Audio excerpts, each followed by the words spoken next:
So, as the title clearly states, sorry for that, that's the cat.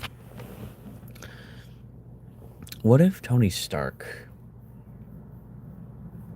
survived the events of Endgame? Cat, do you mind? Sorry. Someone wants attention. Come on. Alright. She won't stop going. Hey. Anyway. Yeah. Now, I'm somebody who never cared for that ending. It's one of the things that brings it down for me as a film, as well as parts of that final fight.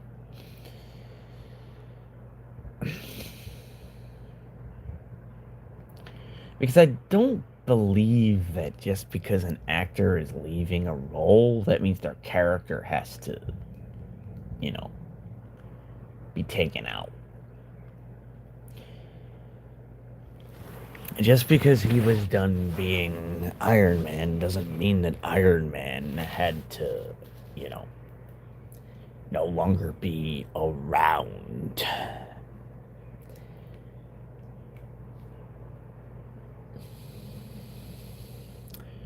You could have just as easily made it to where he's done, right? It was a final thing.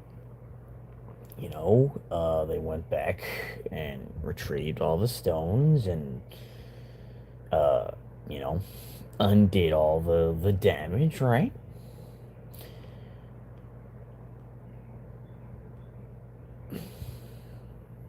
Now, the one question would be, okay, well then who uses the gauntlet again to get rid of Thanos and all of his forces? Well,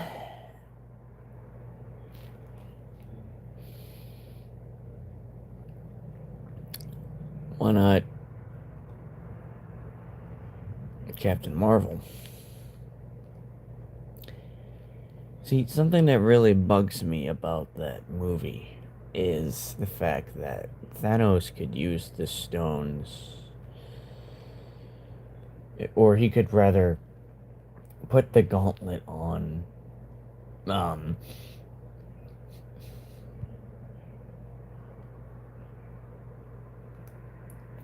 without it damaging his body. Maybe you could say that the reason why that happens to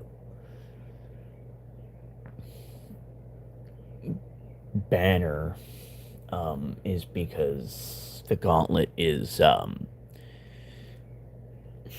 thank you. Um, Maybe you could say that the reason why that is the case is because the gauntlet in question was not built by the dwarf that made it for Thanos, which is definitely possible.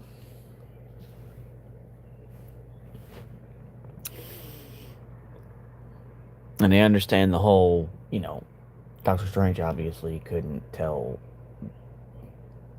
Tony what was going to happen because it would mean that Tony would know that his life was going to end to fix everything. But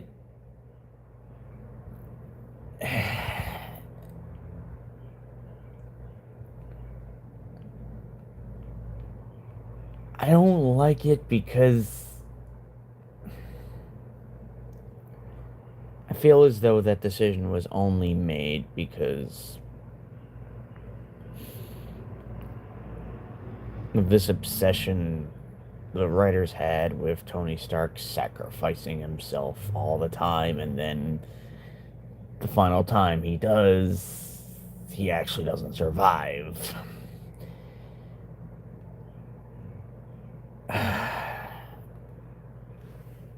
But quite honestly, if you needed a casualty,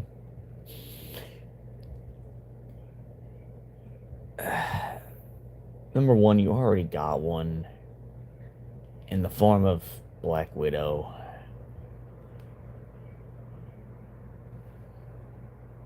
And number two,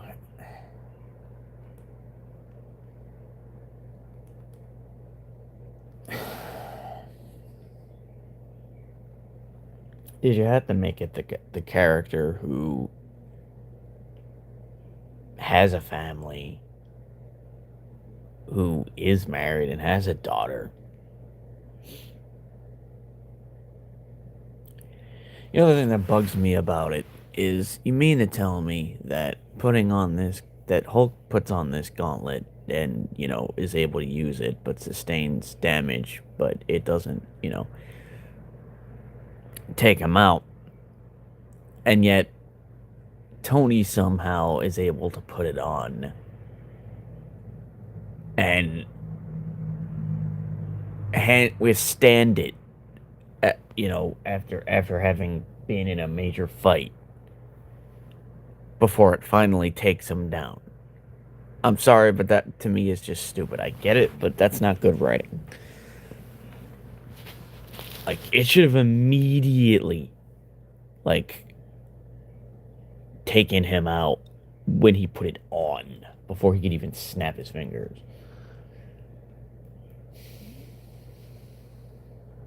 If, if we're being consistent.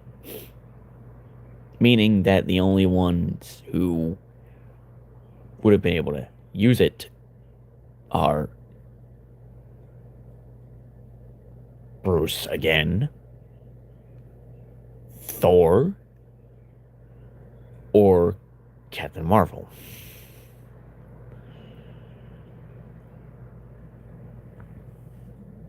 Possibly even Scarlet Witch.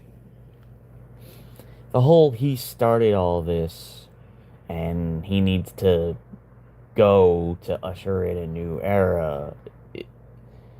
No, he can retire from it, as he pretty much already had. And yeah, this is mostly from a point of bias, because he was my favorite, and I hate to see that happen. It was what made me ultimately decide that I'm done with the MCU. Because you give Captain America a happy ending, Tony Stark doesn't get one, despite all the trauma and all the horrible stuff he's gone through. That's what he gets. To not see his daughter grow up.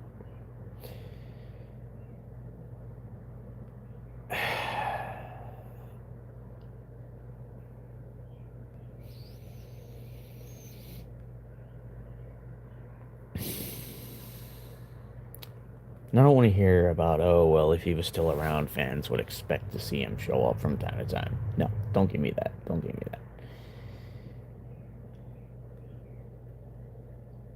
Movies are not like video games, where fan expectations are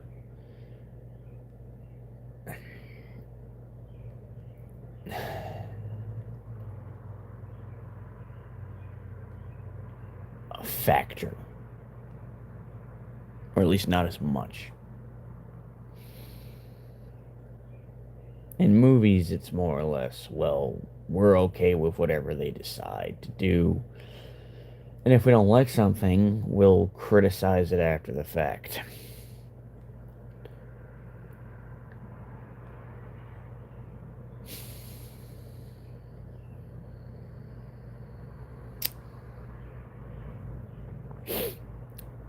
So, yeah. And,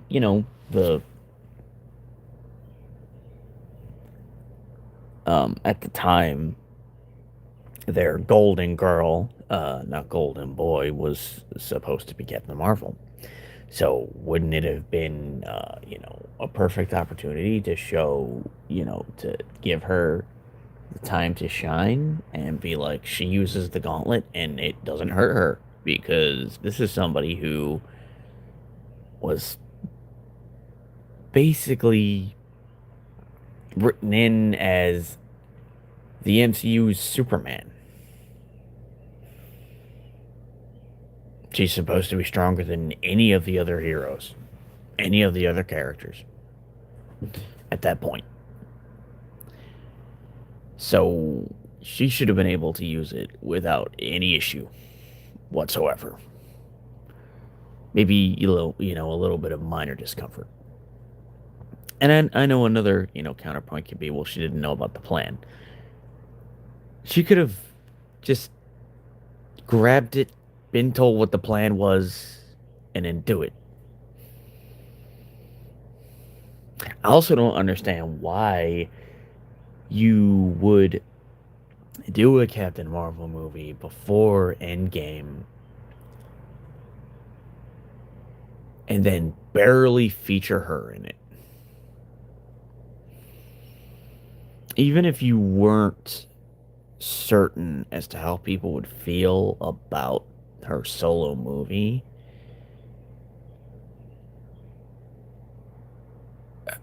because I say this as somebody who didn't like Captain Marvel at all.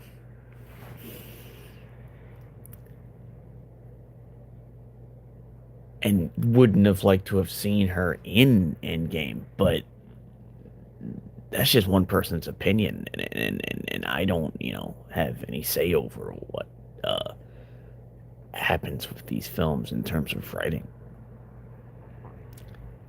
So you could have just as easily had her there with the rest of them throughout.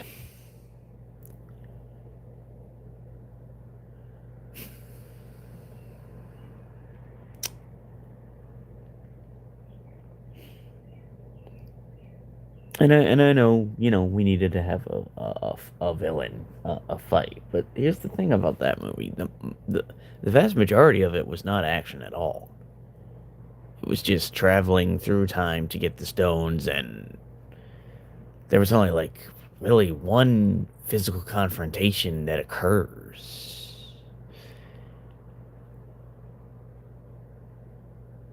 If I'm gonna be completely honest, I think your final confrontation should have been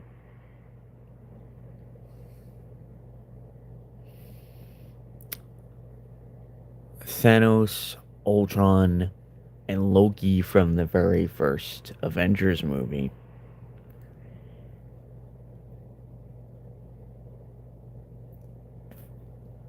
Um, versus the heroes.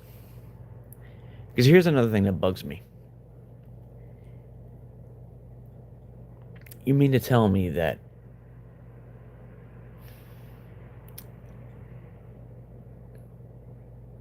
Iron Man, who is now using a much more powerful version of the suit that he had in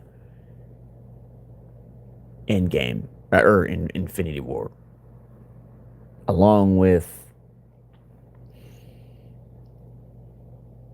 every other person that fought in Infinity War, along with the help of Captain Marvel, have a much more difficult time against him than they did in Infinity War. And I don't, buy that, oh, Thor being out of shape, really, weakened him. No, no, no, no, no, no.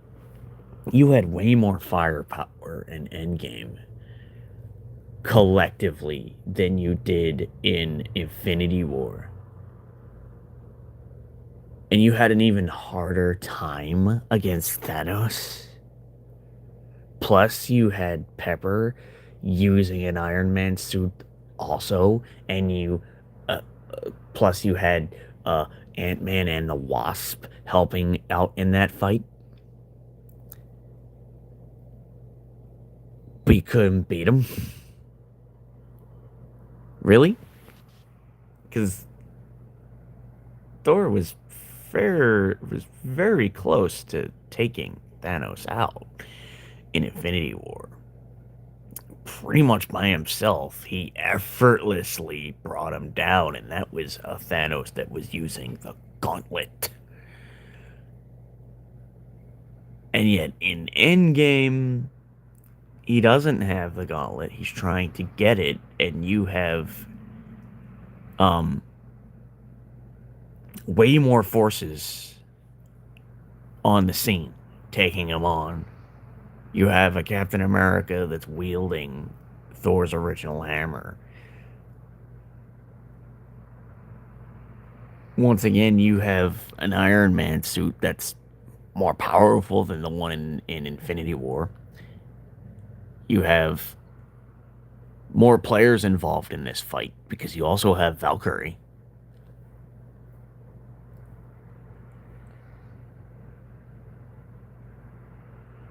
That should have been just a stomp, if I'm being honest.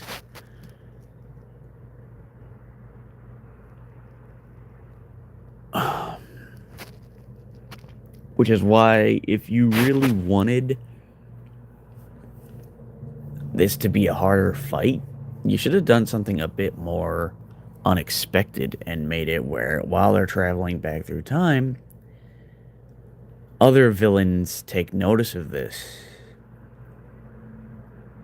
and they show up too. Making it like the finale of this first era where Ultron comes back. Loki, the one from the first movie, comes back. And it's the three big bads from the Avengers films fighting against the heroes.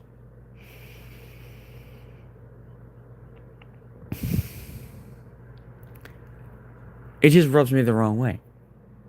There's no reason why they shouldn't have just basically utterly decimated Thanos in that fight during Endgame when he didn't have the stones at all to use.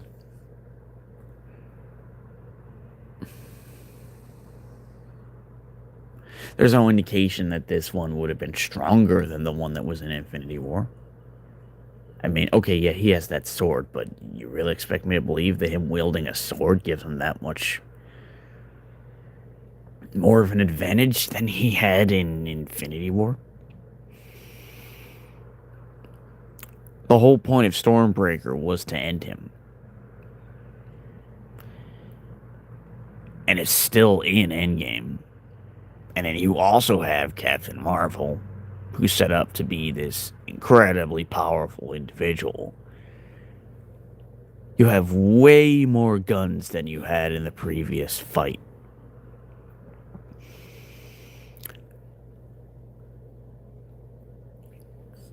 And it takes using the gauntlet to take care of him. For that to make sense, you should have done something as crazy as have two Thanoses there at the same time, working together. That would make it more believable.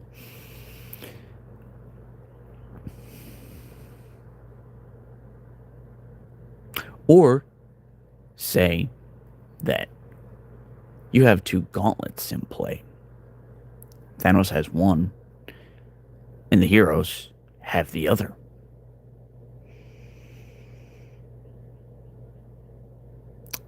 Then it makes sense for you to have to use a gauntlet to defeat a gauntlet.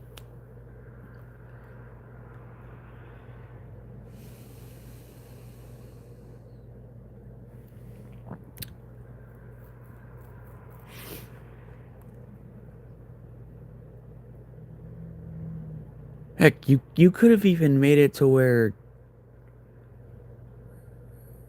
like, I just don't understand this fascination with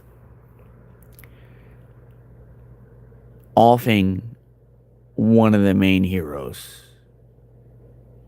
Like, you kept everyone else alive except for Iron Man.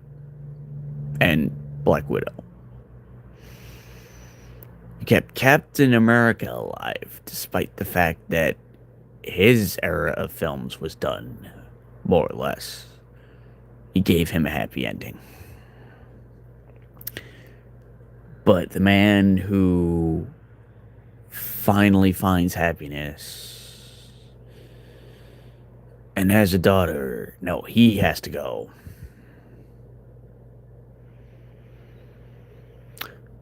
So, that's why in this video, I'm amending that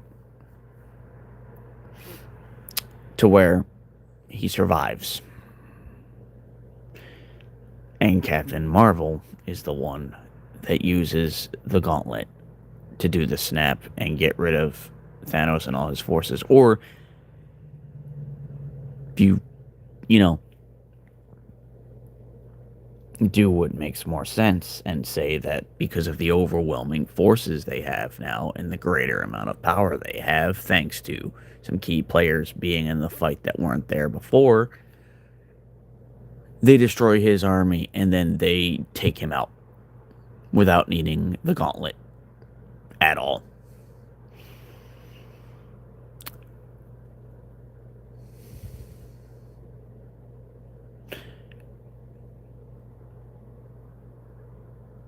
And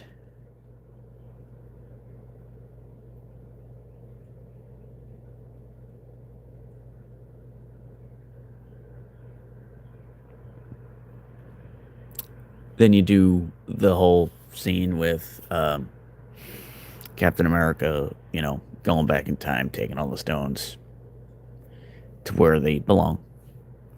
And he stays behind and becomes an old man and passes the torch to Sam.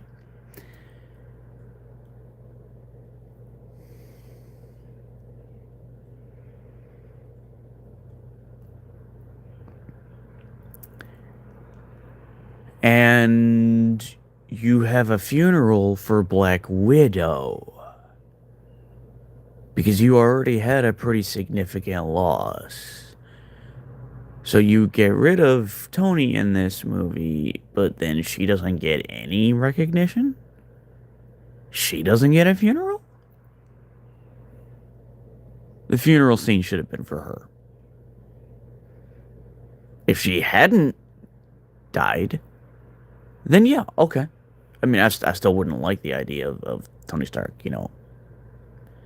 giving up his life, but at least then it makes sense. But no. You already had a pretty significant character death. And you have another one at the end. By that logic, why didn't you just end all of the original members?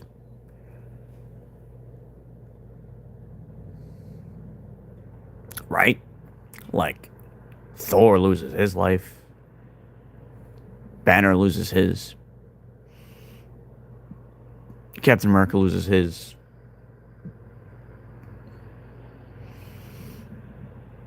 Hawkeye, who, in all honesty, should just be breathed on by a member of that army and lose his life. And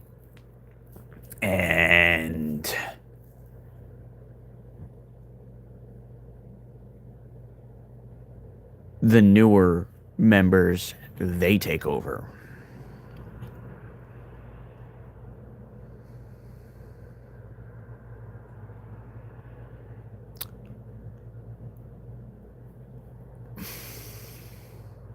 As much as I hated it in Batman v Superman, it at least made sense.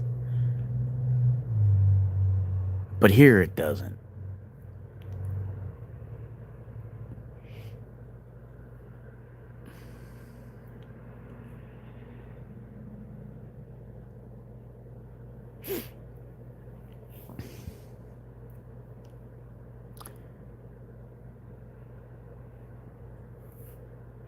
So yeah, what if he survived? Okay. The fight's over.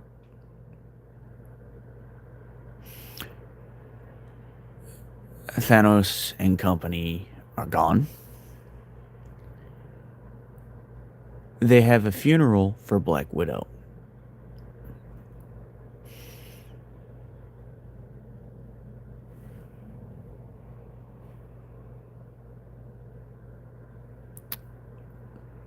And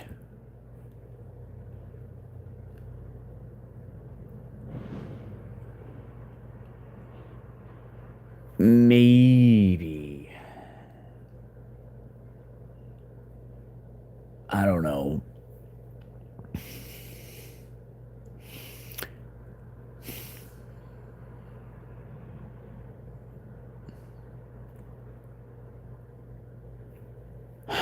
maybe you have a moment where, actually, you know what? You could have revealed that the reason why Doctor Strange doesn't tell Tony about this is because when he sees the future in which they win, he knows that Black Widow's life has to be sacrificed for them to get all the stones.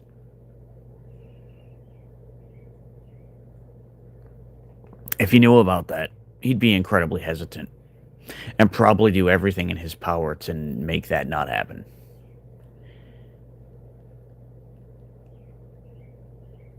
But if he does that, then they obviously fail.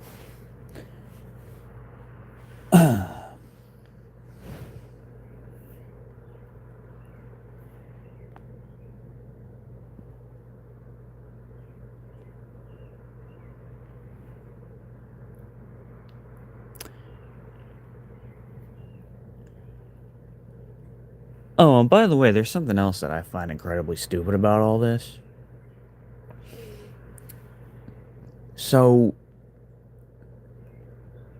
the stones can destroy themselves if they're used to do so. And the time stone can turn back time to before the moment in which a infinity stone was destroyed. But the infinity stones can't bring back the one whose life was sacrificed to more or less create the soul stone. Because that makes sense, right? Really doesn't. I don't see any reason why you couldn't more or less sacrifice the soul stone to release the soul of the one who created it.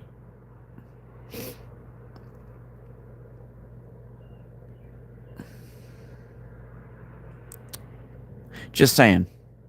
It's kind of stupid.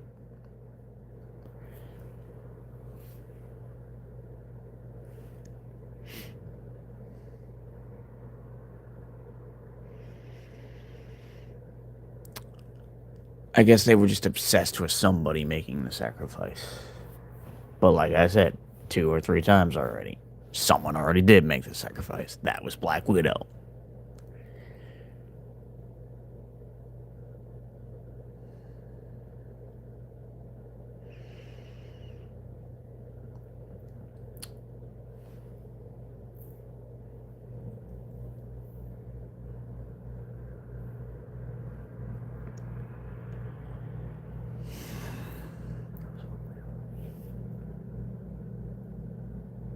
Who, in a weird way,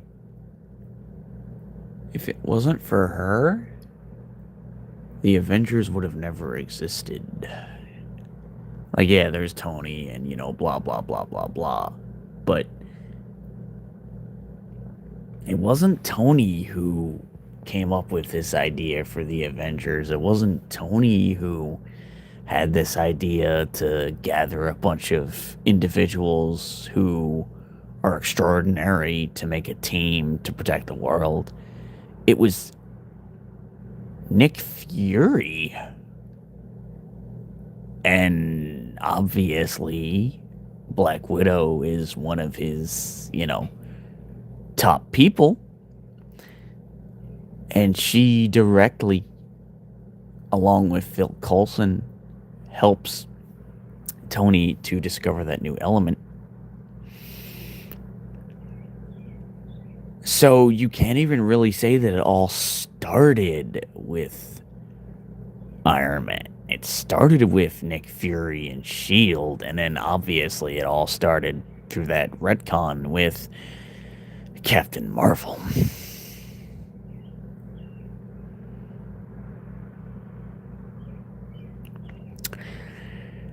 Maybe if you didn't set that movie in the past,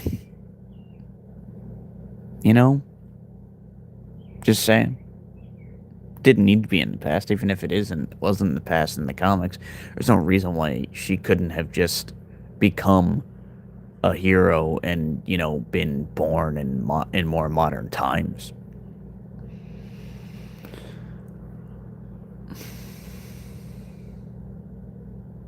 You already had your flashback movie in the form of Guardians of the Galaxy. You didn't need that with Captain Marvel again.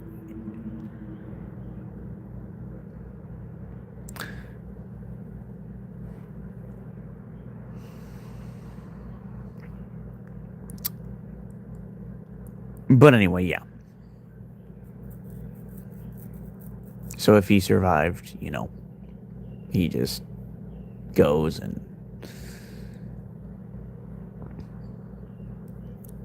lives with his family. And if you really need for his life to end, say that he gets cancer or something.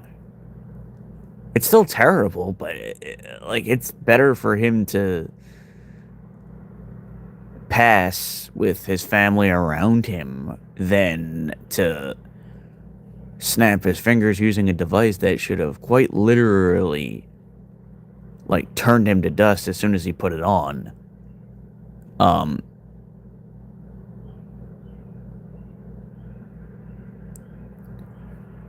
And not get to see his daughter one final time.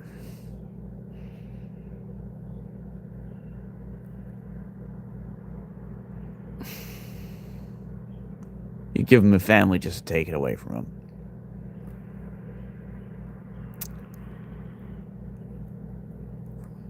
You did it twice, technically.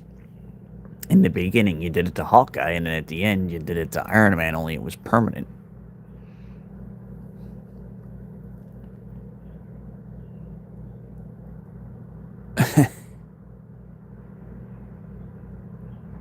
Honestly, this soldier should have been the one whose life was sacrificed.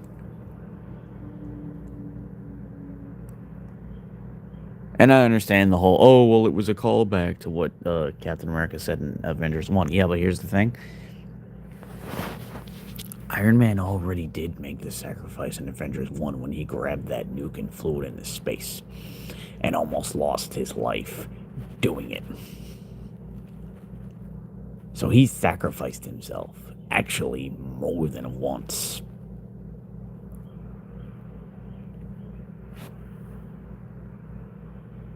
Sacrifice doesn't have to end in you actually losing your life. A sacrifice can just be you risking your life to save everyone, and you manage to live.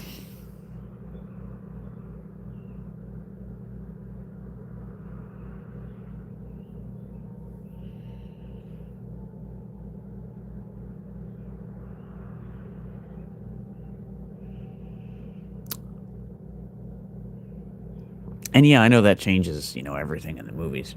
Because it's like, okay, well, in the Spider-Man sequel, people are going to expect Tony to, show up again. But honestly, I think it would have been a lot better if you had a scene where Tony's like, all right, kid, I'm no longer part of this. But basically say, you've proven yourself more than ready to handle things on your own without needing help. And he can still pass on the technology and the glasses. Be like, I'm done with all this. I'm gonna be around to raise my kid.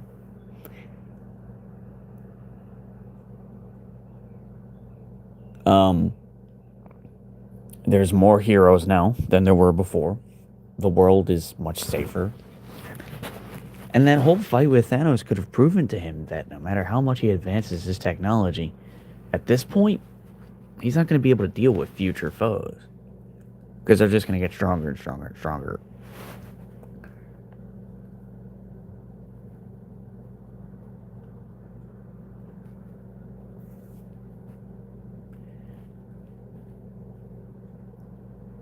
So it's in the hands of others.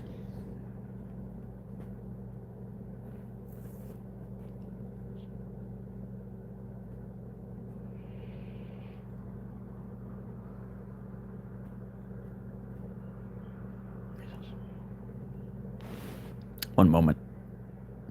There's going to be an interruption coming.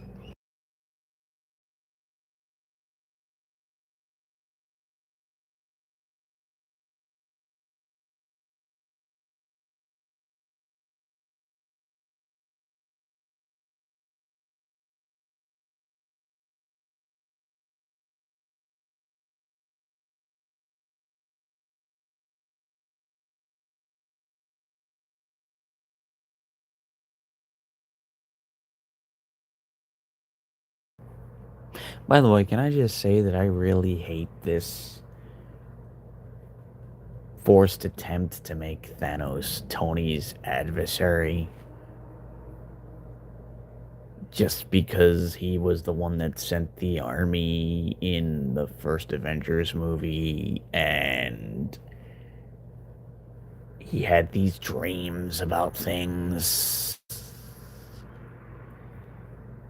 I'm sorry, but that's not the way an adversarial relationship works.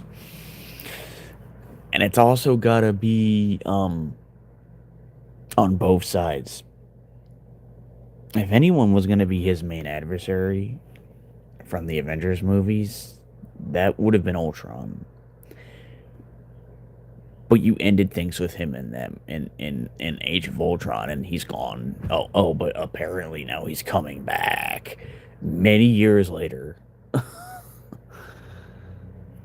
in a Vision miniseries, which again to me is just incredibly dumb.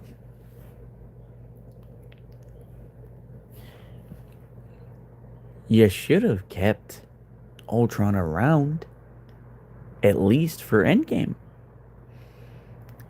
What would make it feel more like an Endgame than to say we've got all of the previous big bads?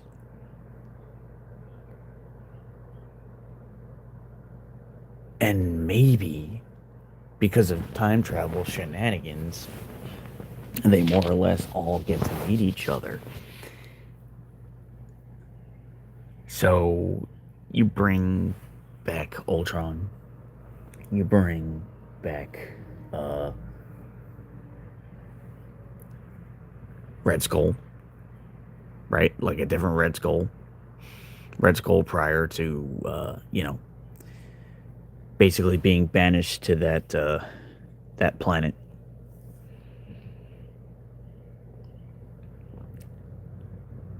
Or heck, maybe you bring back Winter Soldier before he was deprogrammed. And you basically have Thanos in charge of this entire group of villains.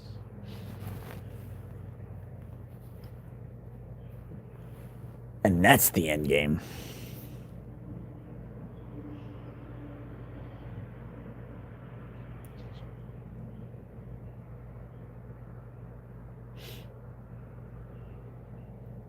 And you say that he sends these foes back in time after he learns about what they're doing to stop them.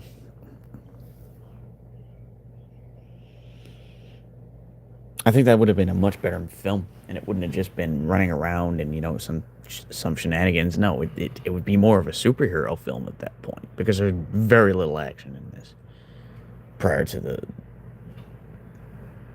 final moments.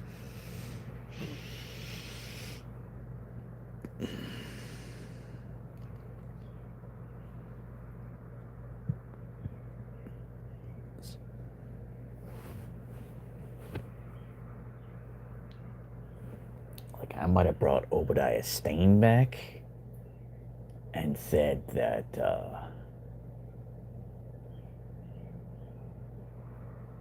he's back with a, I don't know, maybe he's got the Mark III now, or maybe he's got a better version of maybe he's got like a more proper Iron Man suit that he's wielding.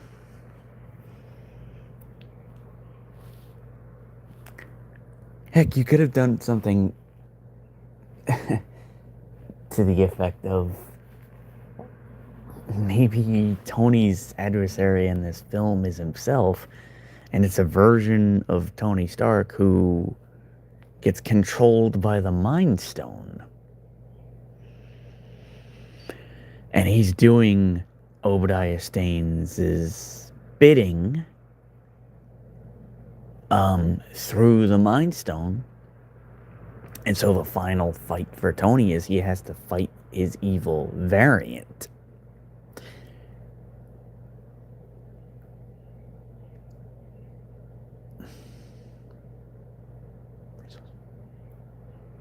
In all actuality, I don't even think you needed Thanos in this movie. He was done.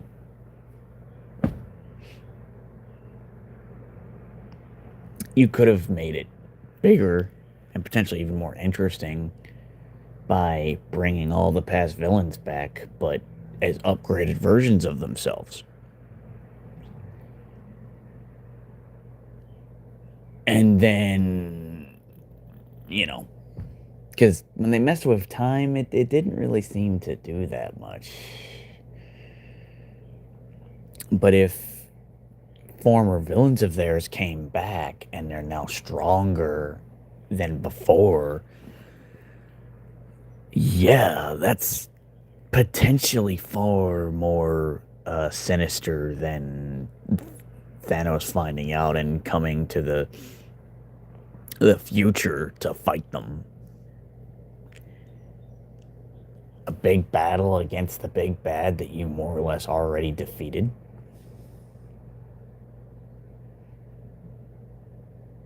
I don't know, kind of lame. And he didn't even have the gauntlet. Just him with a big sword. Like, and you didn't even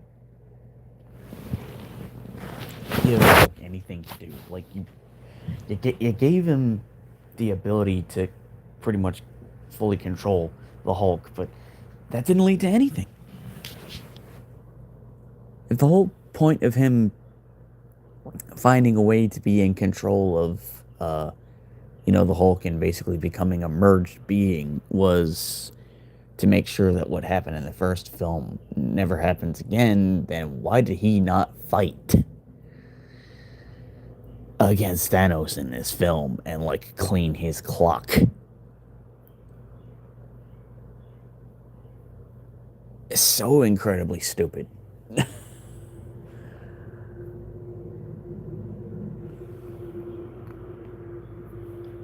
So yeah.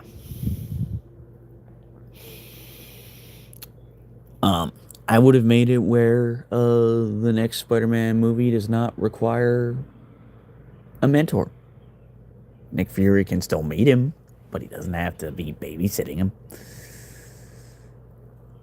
And then by the time of the third one, Doctor Strange can still be involved, potentially, but if I'm being honest, I don't think the third Spider-Man movie needed to involve time travel shenanigans or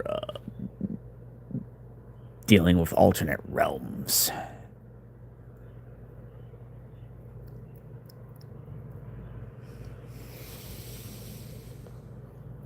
I think they could have just been, Peter Parker now is confident in himself and is able to handle things on his own, and he's a little bit older. He's what, at least a couple years older.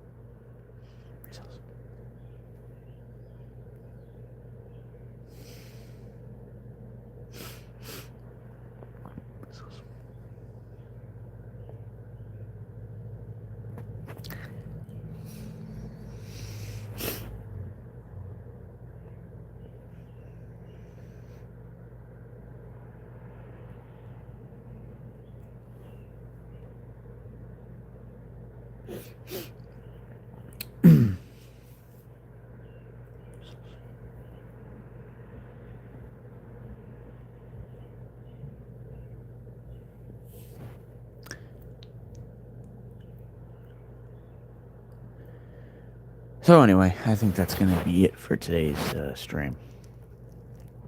I want to thank you all again for coming to chill out for a bit, for commenting, for leaving a like, and possibly subscribing. And until the next one, for my usual outro, a little bit different this time.